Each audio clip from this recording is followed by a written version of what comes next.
विवेक चूड़ामणि, सौंदर्य लहरी जैसे ग्रंथों को लिखने वाले एक महान व्यक्ति, एक महान दार्शनिक, एक महान फिलोसोफर आदिगुरु शंकराचार्य पे आज हम बात करने वाले हैं और समझने वाले हैं कि क्या शंकराचार्य हमारे लिए छोड़ के गए हैं और कैसे एक हिंदू धर्म को उनकी एक रूढ़िवादिता की तरफ वापस से उन्होंने मोड़ा। इसका गलत मतलब मत निकालिएगा। रूढ़िवादिता इन द सेंस जो रूट्स थे हिंदू धर्म के, उसकी तरफ हमें कैसे मोड़ा शंकराचार्य जी ने, इसके ऊपर आज हम बात करने वाले हैं। जैसा कि मैंने कुछ पहले वीडियोस में भी बोला है कि जो असली हिंदू धर्म है, जो हिंदुइज्म है, उसके रूट्स अद्वैत वेदांत है, जो कि कोई भी प्रूफ कर सकता है बहुत आसानी से, क्योंकि मेनली हम बात करते हैं ब्रह्म और चेतना की एकत्व की। यानी कि यहाँ पे थोड़ा मैं शायद गलत बोल सकता हूँ, लेकिन it is about non dualism. जब आप जानते हो कि जो करता है और जो कर्म है, जो भोग रहा है और जिसका भोग करा जा रहा है, वो अद्वैत है, उस कंडीशन को, उस स्थिति को अद्वैत वेदांत कहते हैं, अद्वितीय स्थिति कह देते हैं उसे। शंकराचार्य ने नेति नेति को बहुत बहुत बहुत अच्छे से समझा दिया। न पुण्यम न पापम न सौख्यम न दुखम, अहम निर्विकल्पो निराकार रूपो, ऐसे कई छंद आते हैं हमारे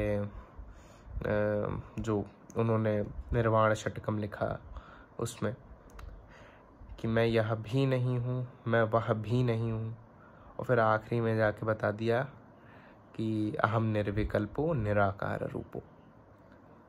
तो शंकराचार्य ने एक हिंदुइज्म को उसके रूट्स के पास ले जाके उसको वापस से एक तरह से रिवाइव करा है।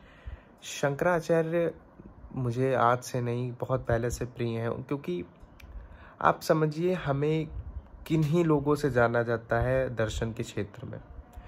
हमें बुद्ध के द्वारा जाना जाता है, हमें और शंकराचार्य के द्वारा में जाना जाता है। कुछ पॉप फिलोसोफर जैसे आचार्य रजनीश, आचार्य कृष्णमूर्ति, अभी के लिविंग आचार्य प्रशांत, इन लोगों के द्वारा भी हमारे भारतीय दर्शन को समझा जाता है, जाना जाता है। स्वामी विवेकानंद, और अगर थोड़ा सा स्पिरिचुअलिज्म की तरफ आ जाए और उसमें भी फिलोसॉफिकल आइडियाज़, तो रामकृष्ण परमहंस, रमण महर्षि, बहुत अनेक नाम है। सब ने, मुझे लगता है, जिन्होंने बहुत जाना समझा है, जिन्होंने वेदांत की गहराई को समझा है, उन्होंने कहा है कि प्रकृति में भोग के, जो प्रकृति का भोग करता है वो अद्वितीय है, सब अद्वैत है। अद्वैत वेदांत आपको जिम्मेदारी देता है कि आप जो भी कुछ करोगे, आप किसी दूसरे पे नहीं ब्लेम कर सकते हो। आप जो भी कुछ कर रहे हो, ये इन द सेंस कि जैसे मैं एक एग्जाम्पल लेता हूँ। मैं हूँ और मैं गाड़ी चला रहा हूँ। If I am driving, so there is a duality. I am just taking it as a example, और शायद ये भी नहीं सही रहेगा। अगर मैं किसी को, बहुत अच्छा एग्जाम्पल मुझे अभी याद आया कि अगर मैं एक मुर्गा लूँ, उसे काटूँ, उसको बना के मैं खाऊँ, तो मैं हूँ, मुर्गा है। जब मुझे पता चल रहा है कि ये प्रकृति है और मैं व्यक्ति हूँ, और जिस क्षण मैंने जान लिया कि ये अद्वितीय जो है संग है, उसी क्षण मैं समाधि की ओर बढ़ जाऊंगा।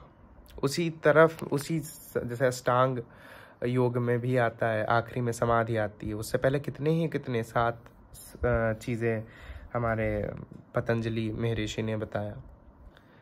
तो शंकराचार्य ने काफ़ी हद तक अगर कोई शंकर की फिलॉसफी को मान गया तो वो जातिवाद कैसे करेगा?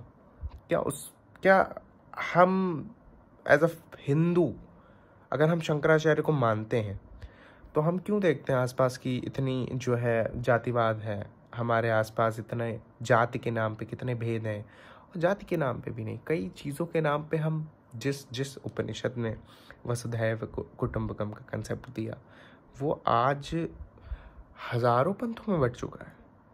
हम एक दूसरे को उल्टा सीधा कह रहे हैं, और हमारे पूर्वज शंकराचार्य हैं। मतलब कैसे हो सकता है कि जिस धरा पे नॉन डुअलिटी की बात करेंगे, जिस धरा पे 200 तक उपनिषद लिखे गए हैं, जिस धरा पे 11 उपनिषद भी लिखे गए जो मेन है, उसी धरा पे आज हम इन चीज़ों पे लड़ रहे हैं। इसी तरह पे आज हम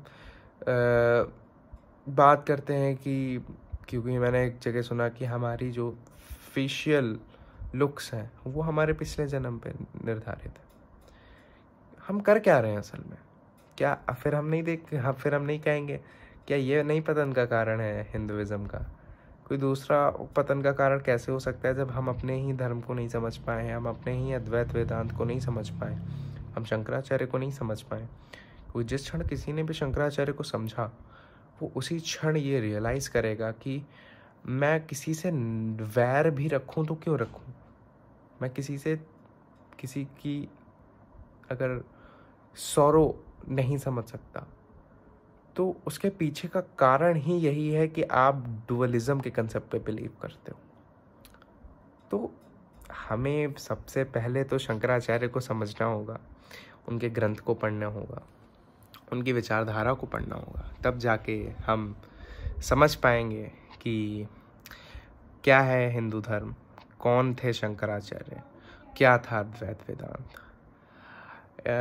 यही था आज का वीडियो जिसमें मैंने अपना ओपिनियन दिया है ऑन शंकराचार्य, कि मुझे कैसे लगते हैं शंकराचार्य, क्या देन है उनकी, कैसे इम्पोर्टेंट है वो इंडियन हिस्ट्री में, इंडियन फिलॉसफी में, इंडियन कल्चर में। तो यही था आज का वीडियो, और पसंद आया तो आप वीडियो को ज़रूर लाइक करिएगा। और अगली वीडियो आने वाली थी ओशो पे या कृष्णमूर्ति पे, लेकिन मैंने सोचा शंकराचार्य पे आ जाए तो ज़्यादा बेटर रहेगा। ये था आज का video. Thank you so much for watching.